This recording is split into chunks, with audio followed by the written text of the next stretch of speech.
ಸ್ನೇಹಿತರೆ ನಮಸ್ಕಾರ. ನಾನು ರವೀಂದ್ರ ಜೋಶಿ. ಭಾನುವಾರದ ಹರಟೆಗೆ ಸ್ವಾಗತ. ಇವತ್ತು ಮಂಜು ಮುಸುಕಿದ ವಾತಾವರಣದಲ್ಲಿ ಸೊರಬ ತಾಲೂಕಿನ ಹೊಸಬಾಳೆಯ ತೋಟದ ಮಧ್ಯೆಯಿಂದ ಮಾತಾಡ್ತಾ ಇದ್ದೀನಿ. ನಂದು ಒಂದು ಸಮಸ್ಯೆ ಇದೆ, ಏನಂದರೆ ಸಮಯಕ್ಕೆ ಸರಿಯಾಗಿ ನಿಗದಿತವಾಗಿ ನಮ್ಮ ಸಂಚಿಕೆ ಬಿತ್ತರಗೊಳ್ಳದೆ ಹೋದರೆ ಭಾಳ ಚಡಪಡಿಕೆ ಆಗಿಬಿಡುತ್ತೆ. ಹೀಗಾಗಿ ಬೆಳ್ಳಂಬೆಳಗ್ಗೆ ಮಾತಿಗೆ ಬಂದೆ. ಇವತ್ತು ಯುದ್ಧದ ಬಗ್ಗೆ ನಾವು ಬೇಕಾದಷ್ಟು ಮಾತಾಡಿದ್ದೀವಿ, ಆದರೆ ಇವತ್ತು ಭಿನ್ನವಾದ ಆಯಾಮದಲ್ಲಿ ಯುದ್ಧವನ್ನು ನೋಡುವ ಪ್ರಯತ್ನವನ್ನು ಮಾಡ್ತೇನೆ. ಜೊತೆಗೆ ಒಂದು ಸುಂದರವಾದ ಪುಟ್ಟ ಕಥೆಯನ್ನು ಹೇಳುವ ಪ್ರಯತ್ನ ಮಾಡ್ತೇನೆ. ಯುದ್ಧದ ಬಗ್ಗೆ ನಾವು ಬೇಕಾದಷ್ಟು ಮಾತಾಡಿದ್ದೀವಿ. ನಿಮಗೆ ಗೊತ್ತು, ಇರಾನಿಗೆ 1979ರಿಂದ ಸ್ಯಾಂಕ್ಷನ್ ಹಾಕ್ಕೊಂಡು ಬರಲಾಯಿತು. ಅವರು ಪರಮಾಣು ಇದನ್ನು ಬಾಂಬ್ ತಯಾರು ಮಾಡಬಾರ್ದು ಅನ್ನೋದು ಇಚ್ಛೆ ಆಗಿತ್ತು, ಜಗತ್ತಿನ ನಿರ್ಣಯ ಆಗಿತ್ತು. ಅದಕ್ಕೋಸ್ಕರ ಅಮೇರಿಕ ಅದರ ಮೇಲೆ ಸ್ಯಾಂಕ್ಷನ್ ಹೇರ್ತು. ಎಲ್ಲ ವಿದ್ಯಮಾನಗಳು ನಿಮ್ಗೆ ಗೊತ್ತಿದೆ. ಅವರು ಏರ್ಫೋರ್ಸ್ ಇಲ್ಲ, ನೇವಿ ಇಲ್ಲ ಅಂತ ಪ್ರತಿ ದಿವಸ ಬೆಳಗ್ಗೆ ಡೊನಾಲ್ಡ್ ಟ್ರಂಪ್ ಪ್ರತಿ ಹೇಳಿಕೆಯಲ್ಲೂ ಒಂದು ಲೈನ್ ಸೇರಿಸ್ತಾರೆ. ಆದರೆ ನಿನ್ನೆ ನಡೆದ ವಿದ್ಯಮಾನವನ್ನು ನೋಡಿದ ಮೇಲೆ ಯಾವುದೇ ಶತ್ರುವನ್ನು ನಾವು ದುರ್ಬಲ ಅಂತ ಭಾವಿಸಲೇಬಾರದು. ಚಾಣಕ್ಯ ಹೇಳೋದೇ ಆ ಮಾತನ್ನ. ಶತ್ರು ಎಷ್ಟೇ ದುರ್ಬಲನಾಗಿರಲಿ, ಆತನನ್ನು ದುರ್ಬಲ ಎಂದು ಪರಿಗ್ರಹಿಸಲಾರದೆ ಆತನನ್ನು ಹೇಗೆ ಮಟ್ಟ ಹಾಕಬೇಕು, ಮೂಲೋತ್ಪಾಟನೆ ಮಾಡಬೇಕು ಅನ್ನೋದು ಮೂಲ ಗುರಿಯಾಗಿರಬೇಕು ಅಂತ ಹೇಳ್ತಾರೆ. ಯಾವ F-15E ಅನ್ನುವಂಥ ಒಂದು ವಿಮಾನವನ್ನು ಹೊಡೆದು ಉರುಳಿಸಿರೋ ಇರಾನ್ನವರು, ಹೊಡೆದು ಉರುಳಿಸಿದ ಮೇಲೆ ನಡೆದಂಥ ಘಟನೆಗಳಿದಾವಲ್ಲ, ಅದು ಭಾಳ ಇಂಟ್ರೆಸ್ಟಿಂಗ್ ಆಗಿರುವಂಥ ಘಟನೆ. ಈ ಯುದ್ಧದಲ್ಲಿ ಶತ್ರುಪಾಳ್ಯದ ವಿಮಾನವನ್ನು ಎದುರಾಳಿ ಬಂದು ಹೊಡೆದು ಉಳಿಸ್ತಾರೆ, ಎದುರಾಳಿ ವಿಮಾನವನ್ನು ಶತ್ರುಪಾಳ್ಯದವರು ಹೊಡೆದು ಉಳಿಸ್ತಾರೆ. ಇದು ಸ್ವಾಭಾವಿಕವಾದ ಪ್ರಕ್ರಿಯೆ ಮತ್ತು ಇದು ಆರ್ಥಿಕ ನಷ್ಟ, ಹಾನಿ ಅನ್ನುವ ಲೆಕ್ಕಾಚಾರದಲ್ಲಿ ನೋಡೋದಾಗೋದಿಲ್ಲ. ಶತ್ರುಪಾಳ್ಯದ ಮೇಲೆ ನೈತಿಕವಾಗಿ ಎಂಥ ಹೊರೆ ಆಯ್ತಿದು, ಹೇಗೆ ಅವ್ರನ್ನ ಜಂಘಾಬಲವನ್ನು ಒದಗಿಸ್ತು ಅನ್ನೋದು ಭಾಳ ಮುಖ್ಯ ಆಗತ್ತೆ. ಅಹಂಗೆ ಭಾಳ ದೊಡ್ಡ ಪೆಟ್ಟದು. DIC ಅಂತ ಇಟ್ಟುಕೊಂಡು ಜಗತ್ತಿನಲ್ಲಿ ಯುದ್ಧೋಪಕರಣಗಳನ್ನು ಮಾರುವುದನ್ನೇ ದೊಡ್ಡ ದಂಧೆ ಮಾಡಿಕೊಂಡಿರುವಂಥ ಅಮೇರಿಕಾಗೆ ತನ್ನ ಒಂದು ವಿಮಾನವನ್ನು 1979ರಿಂದ ನಿಷೇಧಕ್ಕೊಳಗಾದಂಥ ರಾಷ್ಟ್ರದವರು ಹೊಡೆದುರುಳಿಸ್ತಾರೆ ಅಂದರೆ ಅಮೇರಿಕೆಯ ಪ್ರತಿಷ್ಠೆಯ ಪ್ರಶ್ನೆ ಎಲ್ಲಿಗೆ ಬಂತು ಸ್ವಾಮಿ? ಅದನ್ನು ಆಲೋಚನೆ ಮಾಡಬೇಕಿಲ್ಲಿ. World's largest military, world's modern military, world's wealthiest military ಅಂತ ಡೊನಾಲ್ಡ್ ಟ್ರಂಪ್ ಪ್ರತಿ ಕ್ಷಣ ಹೇಳ್ತಾ ಇರ್ತಾರೆ. ಅದು ಹೌದು ಕೂಡ. ಗ್ಲೋಬಲಿ ಅಮೇರಿಕೆಯ ಸೈನ್ಯವನ್ನು ನೀವು ನಗಣ್ಯ ಮಾಡಲಿಕ್ಕೆ ಸಾಧ್ಯವೇ ಇಲ್ಲ. ಆದರೆ ಹೊಡೆದುರುಳಿಸಿದವರು ಯಾರು? ಇರಾನು ಹೊಡೆದುರುಳಿಸತ್ತೆ. ಅದಾದ ಮೇಲೆ ಬೆಳವಣಿಗೆ ಇದೆಯಲ್ಲ, ಅದು ಭಾಳ ಇಂಟ್ರೆಸ್ಟಿಂಗ್ ಆದಂಥ ಬೆಳವಣಿಗೆ. ತುಂಬ ಇಂಟ್ರೆಸ್ಟಿಂಗ್ ಆಗಿರುವಂಥ ಕಥೆ ಹೇಳ್ತೇನೆ ನನಗೆ. F-15 ಬಂದು ಬಿತ್ತು, ಈಗಲ್ ಅಂತಾರೆ ಅದಕ್ಕೆ. ಬಿದ್ದ ಮೇಲೆ ಅದರಲ್ಲಿರುವಂಥ ಇಬ್ಬರು ಪೈಲಟ್ ಇರ್ತಾರೆ. ಒಬ್ಬ ಪೈಲಟ್ನನ್ನು ರೆಸ್ಕ್ಯೂ ಮಾಡಲಾಯಿತು. ರೆಸ್ಕ್ಯೂ ಮಾಡಿದ ಮೇಲೆ ಇನ್ನೊಬ್ಬ ಪೈಲಟ್ ಇರ್ತಾನೆ, ಆ ಪೈಲಟ್ಟು ನಾಪತ್ತೆ. ಇರಾನ್ ಏನು ಮಾಡ್ತೀವಿ ಅಂದರೆ, ತಕ್ಷಣದಲ್ಲಿ ಅಲ್ಲಿಯ ಸ್ಟೇಟ್ ಟೆಲಿವಿಷನ್ ಇದೆಯಲ್ಲ, ಅಂದರೆ ರಾಷ್ಟ್ರೀಯ ವಾಹಿನಿ ಏನಿದೆಯಲ್ಲ, ಅದರ ಮೂಲಕ ಒಬ್ಬ ಆ್ಯಂಕರ್ ಘಟನೆಯನ್ನು ಬಿತ್ತರಿಸ್ತಾ ಹೇಳ್ತಾಳೆ. ಸರ್ಕಾರದ ಘೋಷಣೆ ಮಾಡುತ್ತೆ ಸರ್ಕಾರ ಏನಂತಂದರೆ, ನಾವು ಶತ್ರುಪಾಳ್ಯದ ಅಮೇರಿಕೆ ವಿಮಾನವನ್ನು ಹೊಡೆದುರುಳಿಸಿದ್ದೀವಿ, ಅದರ ಒಬ್ಬ ಚಾಲಕ ತಪ್ಪಿಸ್ಕೊಂಡಿದ್ದಾನೆ, ಪೈಲಟ್ಟು. ಆತ ಎಲ್ಲಿ ಸಿಕ್ಕರೂ ಗುಂಡಿಕ್ಕಿ ಕೊಲ್ಲಬೇಕು ಅವನನ್ನು. ರೈತರು, ಲಾರಿ ಡ್ರೈವರ್ಗಳು, ವಾಹನ ಚಾಲಕರು, ರಸ್ತೆಯಲ್ಲಿರುವ ಜನ, ಹಳ್ಳಿಗರು, ಕಾರ್ಮಿಕರು, ಯಾರೇ ನಿಮ್ಮ ಎದುರಿಗೆ ಒಬ್ಬ ಪೈಲಟ್ ಕಂಡ್ರೆ, ಅಮೇರಿಕೆಯ ಪೈಲಟ್ ನಿಮಗೆ ಕಂಡರೆ ಆತನನ್ನು ತಕ್ಷಣದಲ್ಲಿ ಕೊಲ್ಲಬೇಕು. ಶೂಟ್ ಅಟ್ ಸೈಟ್, ಸಾಯಿಸಿಬಿಡಬೇಕು ಅಂತ ಸರ್ಕಾರ ಆದೇಶವನ್ನು ಹೊರಡಿಸ್ಬಿಡುತ್ತೆ. ಅಧಿಕೃತವಾದ ಆದೇಶವನ್ನು ಹೊರಡಿಸುತ್ತೆ. ಯಾವಾಗ ಈ ರೀತಿ ಅಧಿಕೃತ ಆದೇಶ ಹೊರಡಿಸುತ್ತೋ ಆ ಕಡೆ ಅಮೇರಿಕ ಚಡಪಡಿಸ್ಲಿಕ್ಕೆ ಶುರು ಮಾಡುತ್ತೆ. ಒಂದು. ಎರಡನೇದು, ಈ ಕಂಟಕ ಸ್ಥಿತಿಯಿಂದ ಪಾರಾಗೋದು ಹೇಗೆ ಅಂತ ಅದು ಬ್ಲ್ಯಾಕ್ ಹಾಕ್ ಹೆಲಿಕಾಪ್ಟರ್ಗಳನ್ನು ಕಳಿಸ್ತದೆ ಹುಡುಕ್ಲಿಕ್ಕೆ, ರೆಸ್ಕ್ಯೂ ಮಾಡಲಿಕ್ಕೆ, ಎಲ್ಲಿದ್ದಾನೆ ಸರ್ಚ್ ಮಾಡಿ ಕರ್ಕೊಂಬರ್ಬೇಕು ಅಂತ. ಸರ್ಕಾರ ತಕ್ಷಣದಲ್ಲಿ, ಇರಾನ್ ಸರ್ಕಾರ ಇದಕ್ಕೆ ಒಂದು ಸಣ್ಣ ತಿದ್ದುಪಡಿಯನ್ನು ಮಾಡುತ್ತೆ. ಸತ್ತ ಸೈನಿಕನಿಗಿಂತ ಬದುಕಿರುವ ಸೈನಿಕ ಹೆಚ್ಚು ಲಾಭದಾಯಕ ಅಂತ. ನೋಡಿ, ಅದನ್ನೇ ಹೇಳೋದು ನಾನು. ಭಾನುವಾರದ ಹರಟೆಗೆ ಆಯ್ಕೆ ಮಾಡಿಕೊಂಡ್ರ ಉದ್ದೇಶನೇ ಅದು. ಸತ್ತ ಸೈನಿಕನ ಪಾರ್ಥಿವ ಶರೀರವನ್ನು ತೊಗೊಂಡು ಬಾಕ್ಸ್ನಲ್ಲಿ ಹಾಕ್ಕೊಂಡು ಹೋಗ್ತಾರೆ, ಬಾಡಿ ಬ್ಯಾಗ್ನಲ್ಲಿ. ಅದ್ರ ದೊಡ್ಡ ವಿಷಯ ಅಲ್ಲಿ. ಯುದ್ಧದಲ್ಲಿ ಸೈನಿಕರು ಸಾಯೋದು ಭಾಳ ದೊಡ್ಡ ವಿಷಯವೇ ಆಗೋದಿಲ್ಲ. ಮಾನವೀಯ ನೆಲೆಯಲ್ಲಿ ಭಾಳ ದೊಡ್ಡ, ನಮ್ಮಂಥವ್ರು ಭಾಳ ದೊಡ್ಡ ವಿಷಯ. ಆದರೆ ಯುದ್ಧದಲ್ಲಿ ಅದಕ್ಕೆ ಹುತಾತ್ಮನಾದ ಅಂತ ಹೇಳ್ತಾರೆ, ಅವ್ರು ಶಹೀದಾದ ಅಂತ ಅವ್ರು ಹೇಳ್ಕೊತಾರೆ. ತಿದ್ದುಪಡಿ ಮಾಡುತ್ತೆ ಇರಾನ್. ಹೇಳುತ್ತೆ, ತಕ್ಷಣದಲ್ಲಿ ನಾವು ತಿದ್ದುಪಡಿ ಮಾಡಿದ್ದೇವೆ, ಯಾವ ಪೈಲಟ್ಟು ತಪ್ಪಿಸ್ಕೊಂಡು ಹೋಗಿದಾನೋ ಆತನನ್ನು ಜೀವಂತ ಹಿಡ್ಕೊಂಬರ್ಬೇಕು. ಜೀವಂತ ತೊಗೊಂಬಂದು ಕೊಟ್ಟರೆ ಇಷ್ಟು ಬಹುಮಾನವನ್ನು ಕೊಡ್ತೀವಿ ಅಂತ ಬಹುಮಾನವನ್ನು ಅನಿಸ್ಮಾಡಿ. ಅಂದರೆ ಇಡೀ ದೇಶದ ಜನರನ್ನು ಒಬ್ಬ ವ್ಯಕ್ತಿಯನ್ನು ಸರ್ಚ್ ಮಾಡಲಿಕ್ಕೆ ಪ್ರೇರೇಪಣೆಯನ್ನು ಮಾಡಲಾಯಿತು. ಭಾಳ ದೊಡ್ಡ ಮೊತ್ತದ $1 ಮಿಲಿಯನ್ ಏನೋ ಅಮೌಂಟ್, $20,000 ಏನೋ ಹೇಳಿದ್ದಾರೆ. ಅಷ್ಟು ದುಡ್ಡನ್ನು ಯಾರು ಹಿಡ್ಕೊಂಬರ್ತೀರೋ ಅವ್ರಿಗೆ ದುಡ್ಡು ಕೊಡ್ತೀವಿ. ಇಷ್ಟಕ್ಕೆ ಮುಗಿಯಲಿಲ್ಲ. ಅಲ್ಲಿಯ ಉದ್ಯಮಿಗಳು, ಅಲ್ಲಿ ಇಂಡಸ್ಟ್ರಿಯಲಿಸ್ಟ್ಗಳು, ಅಲ್ಲಿಯ ವ್ಯಾಪಾರಿಗಳು ತಾವು ತಮ್ಮ ಬಹುಮಾನವನ್ನು ಘೋಷಣೆ ಮಾಡಲಿಕ್ಕೆ ಶುರು ಮಾಡಿದ್ರು. ಯಾರು ಹಿಡ್ಕೊಂಬರ್ತೀರಿ, ನಾವು ಇಷ್ಟು ಕೊಡ್ತೀವಿ, ನಾವಿಷ್ಟು ಕೊಡ್ತೀವಿ ಅಂತೇಳಿ. ಇಡೀ ದೇಶದ ಜನರನ್ನು ಒಬ್ಬ ಪೈಲಟ್ನನ್ನು ಹಿಡಿಯಲಿಕ್ಕಾಗಿ ಬಳಸಿಕೊಳ್ಳುವ ಪ್ರಕ್ರಿಯೆ ಶುರುವಾಯಿತು. ರೈತರು, ವಾಹನ ಚಾಲಕರು, ಜನ, ವಿದ್ಯಾರ್ಥಿಗಳು, ವ್ಯಾಪಾರಿಗಳು, ದಾರಿ ಹೋಕರು ಯಾರಿದ್ದೀರಿ ಎಲ್ಲರೂ ಸರ್ಚ್ ಮಾಡಿ ಎಲ್ಲಿ ಸಿಗುತ್ತಾನೆ, ಹಿಡ್ಕೊಂಬಂದ್ರೆ ನಿಮಗೆ ಬಹುಮಾನ. ಇದು ಈ ಕಡೆ. ಆ ಕಡೆ ಅಮೇರಿಕೆ ಇದರ ಕುರಿತಾಗಿ ಏನಾದರೂ ಒಂದು ಕಾರ್ಯಾಚರಣೆ ಮಾಡಬೇಕು, ಆತನನ್ನು ಹಿಡ್ಕೊಂಬರಬೇಕು ಅಥವಾ ಆತನ ರೆಸ್ಕ್ಯೂ ಮಾಡೋಕ್ಕೆ ಏನಾರು ಮಾಡಬೇಕಲ್ವ. ಒಂದೇ ಒಂದು ಹೇಳಿಕೆಯನ್ನು ಅಮೇರಿಕೆಯ ಪೆಂಟಗನ್ ಆಗಲಿ, ವೈಟ್ ಹೌಸ್ ಆಗಲಿ, ಡೊನಾಲ್ಡ್ ಟ್ರಂಪ್ ಆಗಲಿ ಎಲ್ಲಿಯೂ ಬಿಡುಗಡೆ ಮಾಡಲಿಲ್ಲ. ರೆಸ್ಕ್ಯೂ ಆಪ್ರೇಷನನ್ನು ಶುರು ಮಾಡ್ತೀವಿ. ರೆಸ್ಕ್ಯೂ ಆಪ್ರೇಷನ್ನಲ್ಲಿ ಎಲ್ಲಿಯೂ ಕೂಡ ಆತ ಇನ್ನೊಬ್ಬ ಪೈಲಟ್ ಕಣ್ಣಿಗೆ ಕಾಣಲಿಲ್ಲ. ಈ ಕಡೆ ಜನ ಬೇಟೆಯಾಡಲಿಕ್ಕೆ ಶುರು ಮಾಡಿದ್ದು ಮುಂದುವರ್ಕೊಂಡೋಯಿತು.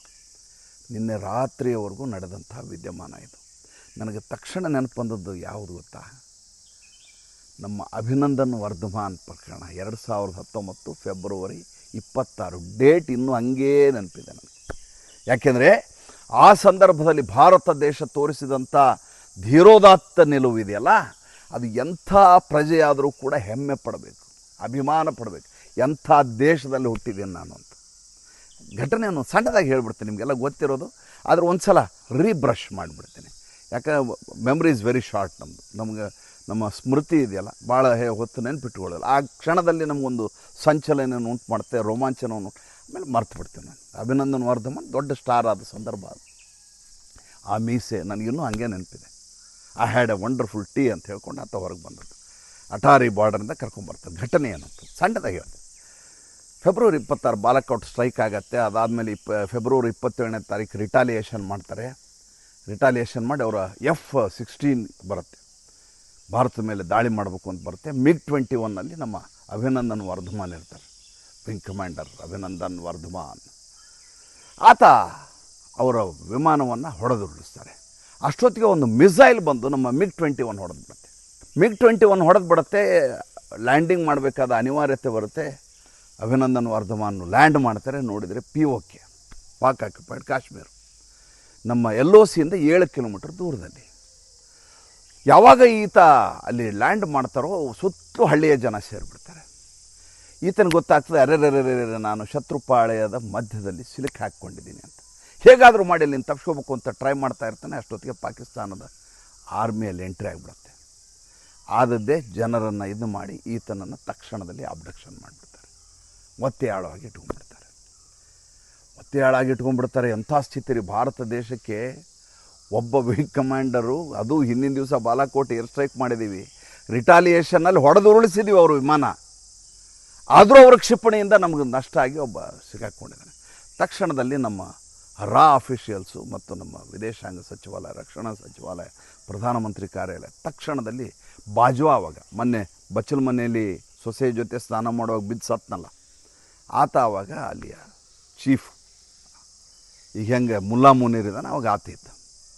ಒಂದು ಫೋನ್ ಕರೆ ಹೋಗುತ್ತೆ ಸ್ವಾಮಿ, ಒಂದು ಫೋನ್ ಕರೆ ನಮ್ಮಿಂದ 27ನೇ ತಾರೀಕಿಗೆ. ತಕ್ಷಣದಲ್ಲಿ ಆತನನ್ನು ಬಿಡುಗಡೆ ಮಾಡಬೇಕು, ಇಲ್ಲದೆ ಹೋದರೆ ನಂತರ ಉಂಟಾಗುವಂಥ ಅನಾಹುತಕ್ಕೆ ನಾವು ಜವಾಬ್ದಾರರಲ್ಲ, ತಯಾರಾಗಿರಿ ಅಂತ. ಸಂಸತ್ತಿನಲ್ಲಿ ಅವರೊಬ್ಬ ಸಂಸತ್ ಸದಸ್ಯ ಈ ಮಾತನ್ನು ಹೇಳ್ತಾರೆ. ಯಾವಾಗ ಭಾರತದ ಪ್ರಧಾನಿ ಕಾರ್ಯಾಲಯದಿಂದ ಈ ರೀತಿ ಕರೆ ಬರುತ್ತೋ ಆವಾಗ ಬಾಜ್ವಾ ಅವರ ಕಾಲುಗಳು ಕಂಪಿಸುತ್ತಿದ್ದವು. ಭಾರತದ ಫೋನ್ ಬಂದಾಗ ಇಮ್ರಾನ್ ಖಾನ್ ಬಾಜ್ವಾಗೆ ಫೋನ್ ಬರುತ್ತೆ. ಬಂದ ಸಂದರ್ಭದಲ್ಲಿ ಎದುರು ಬದ್ರು ಇರ್ತಾರೆ ಇಮ್ರಾನ್ ಖಾನ್ ಬಾಜ್ವಾ, ಕಾಲುಗಳು ನಡುಗ್ತಾ ಇದ್ದುವಂತೆ ಅವರು. 60 ಗಂಟೆಗಳು, 60 ಗಂಟೆ. ಅದು ಅಷ್ಟೇ ಅಲ್ಲ, ಆತನ ಒಂದೇ ಒಂದು ಕೂದಲು ಕೂಡ ಕೊಂಕಬಾರದು.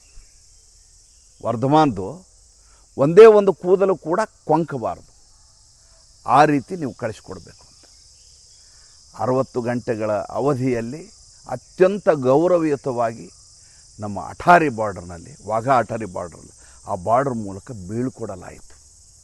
ಪಾಕಿಸ್ತಾನ ಏನು ಎಗರಾಡ್ತಲ್ಲ ಇಟ್ಕೊಂಡು ನೋಡಬೇಕಾಗಿತ್ತು. ಯಾಕೆ ಇಟ್ಕೊಳ್ಳಿಕ್ಕಾಗಲಿಲ್ಲ?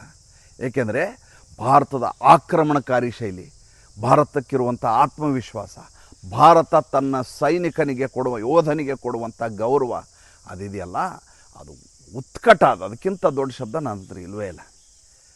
ಆದರೆ ಅಮೇರಿಕಾ ಒಬ್ಬ ಪೈಲಟ್ನನ್ನು ಕಳ್ಕೊಂಡಿದೆ. ಆತ ಎಲ್ಲಿದ್ದಾನೆ ಅಂತ ಗೊತ್ತಿಲ್ಲ. ಆತನ ಕುರಿತು ಒಂದೇ ಒಂದು ಸುದ್ದಿಯನ್ನು ಹಾಕೋದಿಲ್ಲ.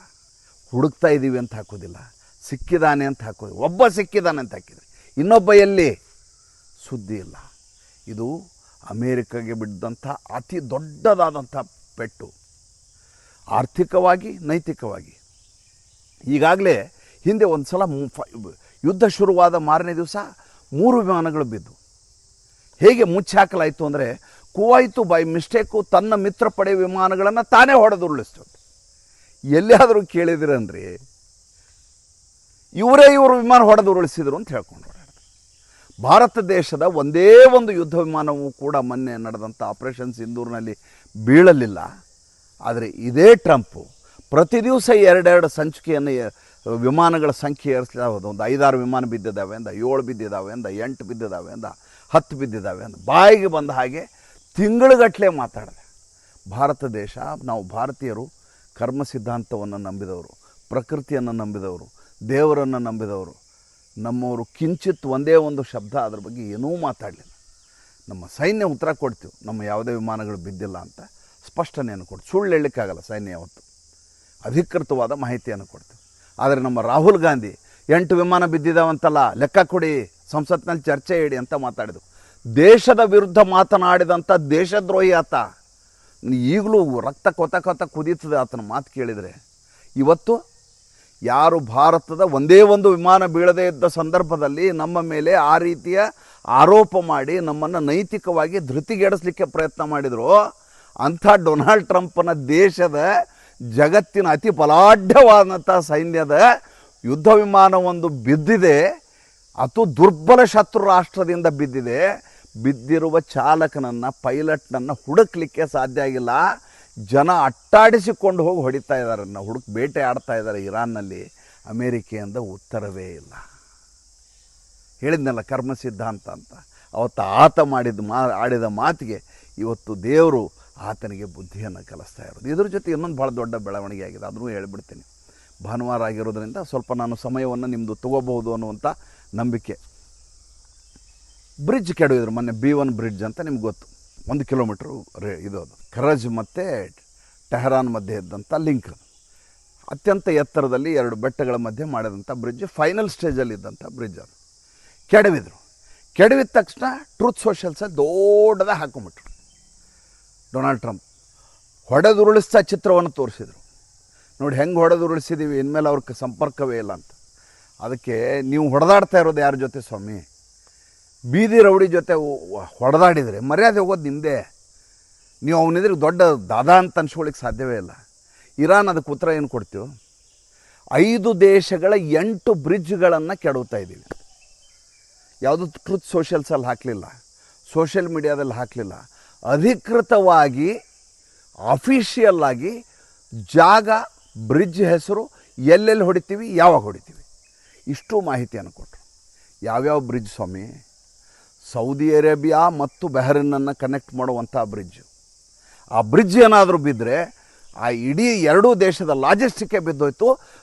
ಬ್ಯಾರಲ್ಲಿನ ಪೆಟ್ರೋಲ್ ಕಚ್ಚಾ ತೈಲದ ಉತ್ಪನ್ನದ ರೇಟ್ ಎರಬೇರಿ ಏರಿ ಹೋಗ್ಬಿಡುತ್ತೆ. ಅಲ್ ಮಕ್ದುಮ್ ಬ್ರಿಡ್ಜು, ಇಲ್ಲಿ ಖಲೀಫಾ ಬ್ರಿಡ್ಜು, ಅಲ್ಲಿ 5 ದೇಶದಲ್ಲಿ 8 ಬ್ರಿಡ್ಜ್ಗಳ್ರಿ. ಹೇಳ್ತಾ ಹೋದ್ರೆ ಒಂದೊಂದು ಹೇಳ್ತಾ ಹೋದ್ರೆ ಅಷ್ಟು. ಅಲ್ ಹುಸೇನಿ ಬ್ರಿಡ್ಜು, ಎಲ್ಲವೂ ಸಂಪರ್ಕ ಸೇತುವೆಯಾಗಿರುವಂಥ ಅತ್ಯಂತ ನಿರ್ಣಾಯಕವಾದಂಥ ಇಡೀ ಗಲ್ಫ್ ರಾಷ್ಟ್ರಗಳ ಅಲ್ರಿ ಜೋರ್ಡಾನ್ ಆ ತುದಿಯಲ್ಲಿದೆ.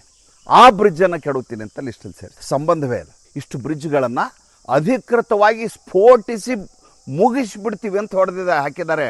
ಈಗ ಡೊನಾಲ್ಡ್ ಟ್ರಂಪ್ ಏನು ಮಾಡ್ತಾರೆ, ಇಷ್ಟೇ ಆದರೂ ಪರವಾಗಿಲ್ಲ, ಇದ್ರ ಜೊತೆ ಇನ್ನೊಂದು ಬೆಳವಣಿಗೆ ಮಾಡಿದ್ದಾರೆ.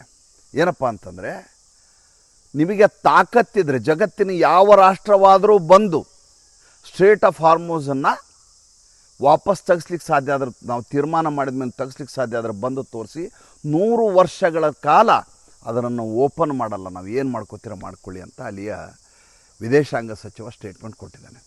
ನಾವು ತೀರ್ಮಾನ ಮಾಡಿದರೆ ಸರ್ಕಾರ ಇದು ಮಾಡಿಲ್ಲ, ಅವರು ಸರ್ಕಾರ ತೀರ್ಮಾನ ಮಾಡಿದರೆ ನಾವು ಸ್ಟೇಟ್ ಆಫ್ ಹಾರ್ಮೋಸ್ ಸಂಪೂರ್ಣವಾಗಿ ಬಂದ್ ಮಾಡ್ತೀವಿ. ಬಂದ್ ಮಾಡಿದ 100 ವರ್ಷಗಳ ಕಾಲ ಯಾರಿಗಾದರೂ ತಾಕತ್ತಿದ್ರೆ ಬಂದು ಓಪನ್ ಮಾಡಿ ತೋರಿಸಿ.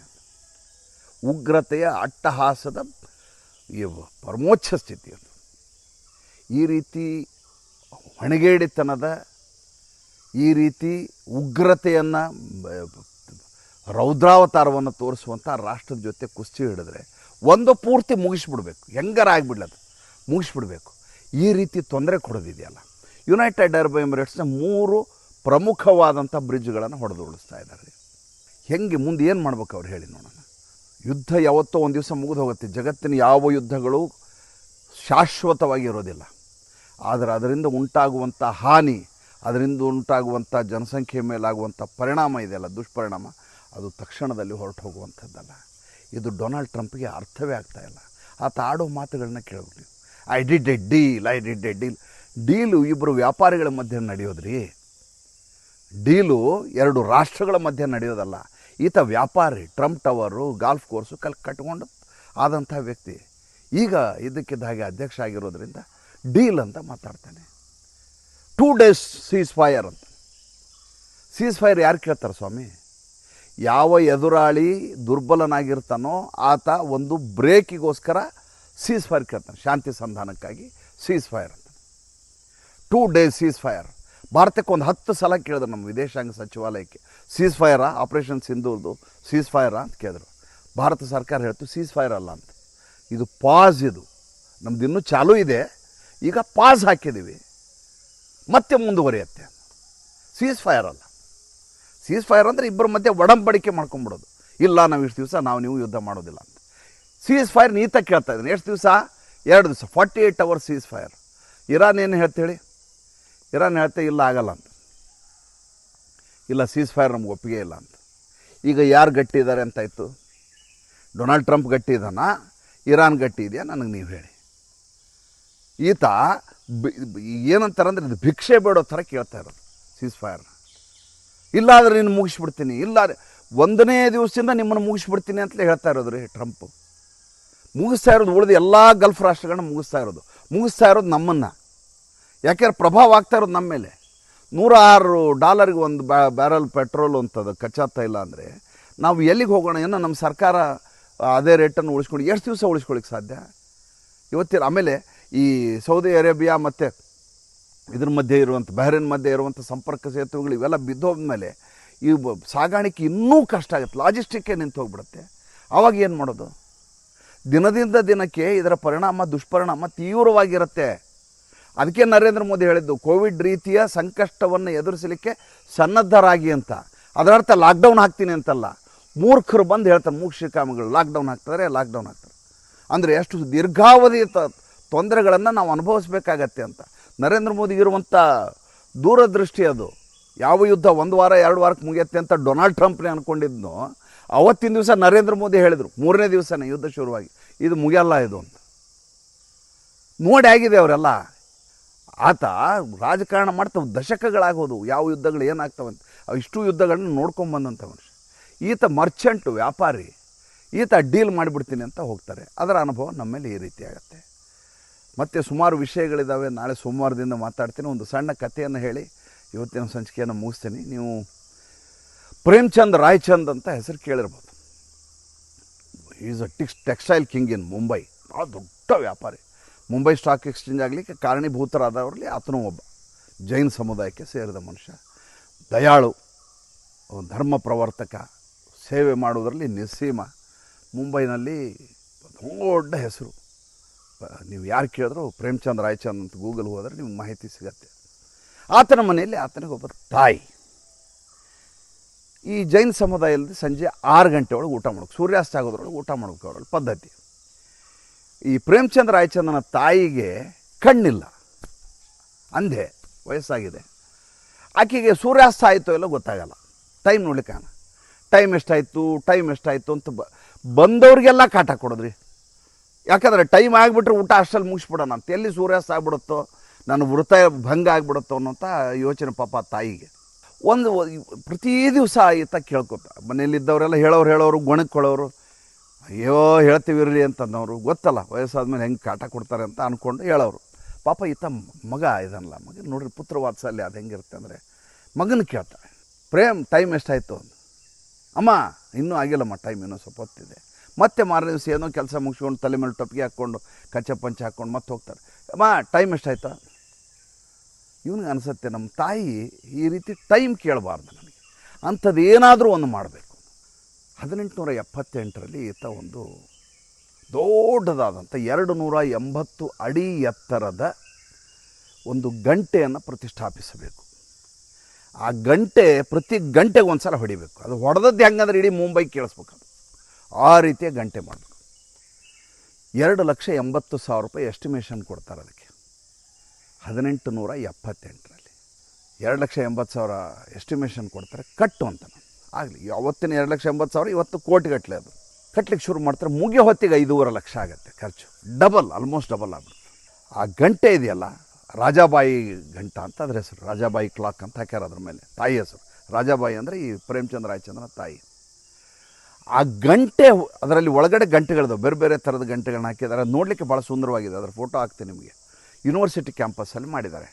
ಆ ಗಂಟೆ ಸೌಂಡ್ ಆದರೆ, ಗಂಟೆ ನಿನಾದ ಇದೆಯಲ್ಲ, ಇಡೀ ವಾತಾವರಣದಲ್ಲಿ ಯಾವ ರೀತಿ ಅನುರಣಿಸುತ್ತೆ ಅಂದರೆ, ಈತನ ತಾಯಿಯ ಮಾತೃಭಕ್ತಿ ಇದೆಯಲ್ಲ ಅದರ ಕಂಪನ ನಿಮಗೆ ಕೇಳಿಸುತ್ತೆ. ಅಂಥದ್ದೊಂದು ಗಂಟೆಯನ್ನು ಮಾತೃಭಕ್ತಿಯ ದ್ಯೋತಕವಾಗಿ ಪ್ರೇಮಚಂದ್ರ ರಾಯಚಂದ್ ಪ್ರತಿಷ್ಠಾಪನೆ ಮಾಡ್ತಾನೆ. ದೇವ್ರಿಗಾಗಿ ನಾವು ಏನೆಲ್ಲ ಹರಕೆಗಳನ್ನು ಹೊರ್ತೀವಿ, ಏನು ಬೇಕಾದರೂ ಮಾಡ್ತೀವಿ. ಇದು ಐತಿಹಾಸಿಕ ಅಂತ ನನಗೆ ಅನಿಸ್ತಿಲ್ಲ, ಇದು ಹಿಸ್ಟಾರಿಕಲ್ ಅಲ್ಲ, ಇದು ಮಾತೃಭಕ್ತಿಯ ಪ್ರತೀಕ. ಇದು ಆಕೆಯ ಪುತ್ರವಾತ್ಸಲ್ಯ, ಈತನ ಮಾತೃಭಕ್ತಿ, ಎರಡರ ದ್ಯೋತಕವಾಗಿ ನಿಂತಿರುವಂಥ ಗಂಟೆ ಇದು. ಸಾಧ್ಯವಾದರೆ ಒಂದು ಸಲ ಹೋಗಿ ನೋಡ್ಕೊಂಬನ್ನಿ. ಮತ್ತು ಮುಂದಿನ ಸಂಚಿಕೆಯಲ್ಲಿ ಹೊಸ ವಿಷಯದೊಂದಿಗೆ ಬರ್ತೀನಿ. ತುಂಬ ವಿಷಯ ಮಾತಾಡೋದೇವೆ ನೋಡ್ರಿ. ಆಮ್ ಆದ್ಮಿ ಪಕ್ಷದಿಂದ ಆತನ ಬ್ಲೂ ಐಡ್ ಬಾಯ್ ಹೊರಗಡೆ ಓಡಿದ್ದಾನೆ, ಹೊರಗೆ ಹಾಕಿದ್ದಾರೆ ಅವನ್ನ. ಜೊತೆಗೆ ಪಶ್ಚಿಮ ಬಂಗಾಳದಲ್ಲಿ ಅಟ್ಟಿಸ್ಕೊಂಡು ಹೋಗಿ ಸಶಸ್ತ್ರ ಪಡೆಯವರು ಮತಾಂಧರನ್ನ ತದಕ್ತಾ ಇದ್ದಾರೆ. ಅದರ ವಿಡಿಯೋಗಳು ನೋಡಿದರೆ ರೋಮಾಂಚನ ಆಗುತ್ತೆ. ಭಾಳಷ್ಟು ವಿಷಯ ಇದ್ದಾವೆ, ನಾಳೆಯಿಂದ ಮಾತಾಡ್ತೀನಿ. ಇವತ್ತಿನ ಸಂಚಿಕೆಯನ್ನು ಮುಗಿಸ್ತೇನೆ. ಭಾನುವಾರ ಉಲ್ಲಾಸದಾಯಕವಾಗಿರಲಿ. ನನ್ನ ಬೆಳಗು ಭಾಳ ಸುಂದರವಾಗಿ ಶುರುವಾಗಿದೆ. ನಂಗೆ ಬೇಜಾರಾಗೋದೇನೆಂದರೆ, ಇಂಥ ಪ್ರಕೃತಿ ರಮ್ಯ ಪರಿಸರದಲ್ಲಿ ಬಂಗಾರಪ್ಪನ ಮಗ ಉದ್ದಟತನದಲ್ಲಿ ಭಾಷೆಯನ್ನೇ ಮುಚ್ಚಾಕುವಂಥ ಪ್ರಯತ್ನ ಮಾಡ್ತಾ ಇದ್ದಲ್ಲ. ಹಿಂದಿ ಭಾಷೆ ಕಲಿಬೇಡಿ, ಆ ಭಾಷೆ ಕಲಿಬೇಡಿ, ಮಾರ್ಕ್ಸೇ ಇಲ್ಲ, ಎಂಥ ಅವಿವೇಕಿಗಳು ಅಲ್ಲ ರೀ. ಮಕ್ಕಳಿಗೆ ಕಲಿಯುವಂಥ ಒಂದು ಅವಕಾಶ ಇರೋ ಸಂದರ್ಭದಲ್ಲಿ ಎಲ್ಲ ಕಲಿಸ್ಬೇಕ್ರಿ. ಅದ್ಯಾಕೆ ಕಲಿತಿ, ಇದ್ಯಾಕೆ ಕಲಿತಿ, ಅದನ್ಯಾಕೆ ಬೇಕು, ಇದಕ್ಕೆ ಯಾಕೆ ಮಾರ್ಕ್ಸ್ ಬೇಕು ಅಂತ ಹೇಳಿದರೆ, ಒಬ್ಬ ಶಿಕ್ಷಣ ಸಚಿವ ಶಿಕ್ಷಣವನ್ನು ಕೊಡುವ ಕೆಲಸ ಮಾಡಬೇಕು, ವಂಚಿಸುವ ಕೆಲಸ ಮಾಡ್ತಾನಲ್ರಿ. ಅವಿವೇಕಿ ರೀ, ಅವಿವೇಕಿಗಿಂತ ಅದ್ಯಾವುದೋ ಮುಟುಗೊಪ್ಪೆಯಲ್ಲಿ ಮನೆ ಕಟ್ತಾ ಇದ್ದಂಥ 50-60 ಕೋಟಿ ರೂಪಾಯಿ ರೀ ಮನೆ ಅಂತ ಯಾರೋ ಹೇಳಿದ್ರೆ ನನಗೆ. ಅವ್ರ ಕಾನ್ಸ್ಟಿಟ್ಯೂನ್ಸಿಲಿದೆ ನೋಡಿ. ಈ ಕಾನ್ಸ್ಟಿಟ್ಯೂನ್ಸಿಲಿ ನಾನು ಮದುವೆ ಮಾಡ್ಕೊಂಬಂದಿರೋದು 25-30 ವರ್ಷದಿಂದ. ಒಂದು ಪೆಟ್ರೋಲ್ ಬಂಪ್ ಇರಲಿಲ್ಲ ರೀ. ಆ ಶೆಟ್ರ್ ಅಂಗಡಿ ಹತ್ರ ಹೋಗಿ ರಾತ್ರಿ ಹೋಗಿ ಪೆಟ್ರೋಲು ಡೀಸೆಲ್ಲು ಕ್ಯಾನ್ನಲ್ಲಿ ತುಂಬ್ಕೊಂಡು ಹೋಗ್ಬೇಕಾಯ್ತು. 25 ವರ್ಷ ML ಆದಂಥ ಬಂಗಾರಪ್ಪ ಒಂದು ಪೆಟ್ರೋಲ್ ಬಂಕನ್ನು ಇಡೀ ಸೊರಬ ತಾಲೂಕಿನಲ್ಲಿ ಮಾಡಿಸಿರಲಿಲ್ಲ. 25 ವರ್ಷ. ಹಾಲಪ್ಪ ಬಂದಮೇಲೆ ಶುರುವಾಯಿತು ಡೆವಲಪ್ಮೆಂಟಲ್ಲಿ. ಹಾಲಪ್ಪನ ಬಗ್ಗೆ ಏನೆಲ್ಲ ಬಂದು ಆಮೇಲೆ ಆರೋಪಗಳು, ರೇಪ್ ಮಾಡ್ದ ಅಂತ ಬಂತು. ಆಮೇಲೆ ಅದ್ರ ಮೇಲೆ ಏನೆಲ್ಲ ಪಾಪ ಕೆಲಸ ಮಾಡಿದ. ಬಂದು ಸೊರಬದಲ್ಲಿ ನೋಡಿದರೆ ಹಾಲಪ್ಪನ ಕೆಲಸ ಕಾಣ್ತೀನಿ. ಮಧು ಬಂಗಾರಪ್ಪ ಅವಿವೇಕಿ, ಬಂದಿಲ್ಲಿ ಬಂಗ್ಲೆ ಕಟ್ಸ್ಕೊಂಡಿರ್ತಾನಂತೆ. ಈತನ ರೇಣುಕಾಂಬ ದಿವಾಳಿಯಾಗಿ ಆಕ್ಷನ್ಗೆ ಹೋಗಿದ್ದನ್ನು ನಾನು ಕಣ್ಣಾರೆ ನೋಡಿದೆ. ಹರಾಜಿಗೆ ಹಾಕೋ ಪ್ರಕ್ರಿಯೆ ಶುರುವಾಗಿತ್ತು. ಈಗ ದುಂಡಗಾಗಿದ್ದಾರೆ. ರಾಜಕಾರಣ. ಸಿದ್ದರಾಮಯ್ಯನವರಲ್ಲಿ ಮೈಸೂರಲ್ಲಿ ಮನೆ ಕಟ್ಸ್ತಾ ಇದ್ದಾರೆ, ಆಂದೋಲನ ಸರ್ಕಲ್ ಡೌನ್ಗೆ A to Z ಹತ್ರ. ಅವ್ರ ಮನೆಯನ್ನು ನೋಡ್ಬೇಕು ನೀವು, ಕಂಪೌಂಡ್ ಹೈಟನ್ನು ನೋಡಿ, ಮನೆ ಹೆಂಗಿದೆ ನೋಡ್ಬೇಕು ನೀವು. ಕಲ್ಪನೆ ಮಾಡಲಿಕ್ಕೆ ಸಾಧ್ಯ ಇಲ್ಲ. ಹೋಗಲಿ, ದುಂಡಗಾಗ್ತಾರೆ, ತಿಂತಾರೆ. ಮಕ್ಕಳಿಗೆ 5 ಭಾಷೆಯನ್ನು ಮಗು ಕಲಿಬಹುದು ರೀ. ಸಣ್ಣದು ಗ್ರಹಿಕೆ ಹಂಗಿರುತ್ತೆ, ಸ್ಮರಣಶಕ್ತಿ ಹಂಗಿರುತ್ತೆ, ಏನು ಬೇಕಾದ್ರೂ ಕಲಿಯುವಂಥ ಅವಕಾಶ ಇರುತ್ತೆ. ಕಲಿ 5 ತ್ರಿಭಾಷಾ ಸೂತ್ರ ಅಲ್ಲ, ನಂದು ಪಂಚಭಾಷಾ ಸೂತ್ರ ಅನ್ಬೇಕು. ರಾಜಕೀಯ ಬಿಟ್ಬಿಡಿ. ಏನು ಹೇಳಿದ್ರಿ, ರಾಷ್ಟ್ರೀಯ ನೀತಿ ಏನು ಹೇಳುತ್ತೆ? 3 ಭಾಷೆ. ನಮ್ಮ 3 ಅಲ್ಲ ರೀ, 5 ಭಾಷೆ ಕಲಿಬೇಕು. ಸುತ್ತಮುತ್ತ ಗಡಿಯಲ್ಲಿ ಯಾವ್ಯಾವ ರಾಜ್ಯಗಳಿದಾವೋ ಅಷ್ಟು ಭಾಷೆ ನನ್ನ ಮಗನಿಗೆ ಬರಬೇಕು, ನಮ್ಮ ರಾಜ್ಯದ ಮಕ್ಕಳಿಗೆ ಬರಬೇಕು ಅಂತ ಶಿಕ್ಷಣ ಸಚಿವ ಆಲೋಚನೆ ಮಾಡಬೇಕು. ಶಿಕ್ಷಣ ಸಚಿವ ಬೇರೆ ಭಾಷೆ ಕಲಿಬೇಡಿ, ಕನ್ನಡಕ್ಕೆ ಆದ್ಯತೆ ಕೊಡಿ ಸ್ವಾಮಿ, ಕನ್ನಡಕ್ಕೆ ಆದ್ಯತೆ ಕೊಡಬೇಡ ಅಂತ ನಿಮ್ಗೆ ಯಾರು ಹೇಳ್ಯಾರೆ? ನೀವು ಬದುಕಿ ಪಕ್ಕದ ಮನೆಯವ್ರು ಬದುಕಬೇಡಿ ಅಂತ ಯಾಕೆ ಹೇಳ್ತೀರಾ? ಪಕ್ಕದ ಮನೆಯವರು ನೆಮ್ಮದಿಯಿಂದ ಇರಬಾರ್ದು ಅಂತ ಯಾಕೆ ಅನ್ಕೋತೀರಾ? ಬೇರೆ ಭಾಷೆಯನ್ನು ದ್ವೇಷಿಸೋದು ಕನ್ನಡಾಭಿಮಾನ ಅಂತ ಅನ್ನೋದಾದರೆ ಅದೆಂಥ ಅಭಿಮಾನ ರೀ, ನನಗಿನ್ನೂ ತನಕ ಅರ್ಥ ಆಗಲಿಲ್ಲ. ಇವ್ರಿಗೆ ಯಾರು ತಿಳುವಳಿಕೆ ಹೇಳೋರಿಲ್ಲ. ವಿರೋಧ ಪಕ್ಷ ಅಂತ ದರಿದ್ರ ಇನ್ಯಾವುದೂ ಇರ್ಲಿಕ್ಕೆ ಸಾಧ್ಯನೇ ಇಲ್ಲ. ಅಂಥದ್ದು ವಿರೋಧ ಪಕ್ಷ ಕರ್ನಾಟಕದಲ್ಲಿರೋದು. ಅವ್ರ ಬಗ್ಗೆ ಮಾತಾಡೋಕ್ಕೆ ನಂಗೆ ಅಸಹ್ಯ. ಅಂಥ ಸ್ಥಿತಿಯಲ್ಲಿದ್ದೀವಿ. ಬೇಡ, ಭಾನುವಾರ ಬೆಳಗ್ಗೆ ಯಾಕೆ ನಿಮ್ಗೆ ಬೇಸರ ಮಾಡೋದು? ಹೇಳಿ ತಡ್ಕೊಳ್ಳಿಕ್ಕೆ ಆಗಲಾರದೆ ಈ ಕಾನ್ಸ್ಟಿಟ್ಯೂನ್ಸಿಯಲ್ಲಿರೋದ್ರಿಂದ ಈ ಮಾತು ಹೇಳಿದೆ. ಸಂಚಿಕೆ ಹೇಗೆ ಅನ್ನಿಸ್ತು ತಿಳಿಸಿ. ಆ ಪ್ರೇಮ್ಚಂದ್ರ ರಾಯ್ಚಂದ್ನ ಆ ಘಂಟಾಘರ್ ಇದೆಯಲ್ಲ, ಅದ್ರದ್ದೊಂದು ಫೋಟೋ ಹಾಕ್ತೇನೆ, ಅದೊಂದು ನೋಡಿಬಿಡಿ. ಒಳ್ಳೆಯದಾಗಲಿ ಅಂತ ನನಗೊಂದೆರಡು ಮಾತನ್ನು ಹಾರೈಸಿ ನಿಮ್ಮ ಆಶೀರ್ವಾದಕ್ಕಾಗಿ ಯಾವತ್ತೂ ನಾನು ಕಾಯ್ತಾ ಇರ್ತೀನಿ. ನಮಸ್ಕಾರ.